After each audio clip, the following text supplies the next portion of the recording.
Zee 24 तास एक पाऊल पुढे। महालक्ष्मी रेसकोर्सचं मैदान सोडवण्यासाठी महापालिका नोटीस बजावणार आहे।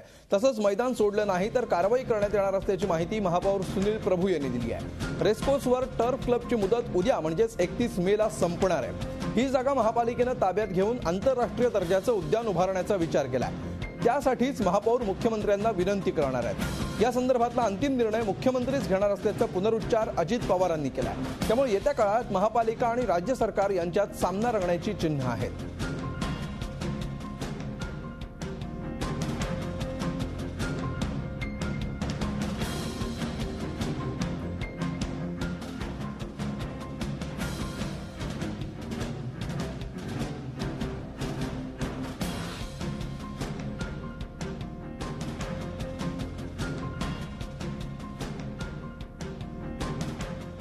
काही काहींनी काय ठराव केले काय नाही ठराव केले हा ज्यांचा त्यांचा त्या ठिकाणीचा प्रश्न आहे। पण कुठली महानगरपालिका असेल कुठली नगरपालिका असेल शेवटी त्या त्या राज्यामध्ये सरकार म्हणून त्यांनाच जास्तीचा अधिकार असतो।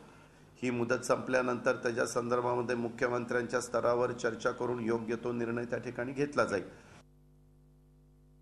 या शहराच्या हितासाठी सामान्य मुंबईकरांसाठी आंतरराष्ट्रीय दर्जाचं उद्यान हवं, त्यासाठी ही जमीन जी आहे ती आपण या उद्यानासाठी द्यावी। आणि मला वाटतं की माननीय मुख्यमंत्री महोदय या शहराच्या हितादृष्टीने सत्सक विवेकबुद्धीने हा निर्णय घेतील। परंतु मुंबई महानगरपालिकेची उद्या लीजची तारीख संपते। महापालिका 108U अंतर्गत त्या पद्धतीने त्यांना नोटीस जारी करेल, अन्यथा त्यांनी ती जमीन आपल्या ताब्यात देणं हे क्रमप्राप्त आहे, नाहीतर अन्यथा कारवाई होईल। झी 24 तास एक पाऊल पुढे।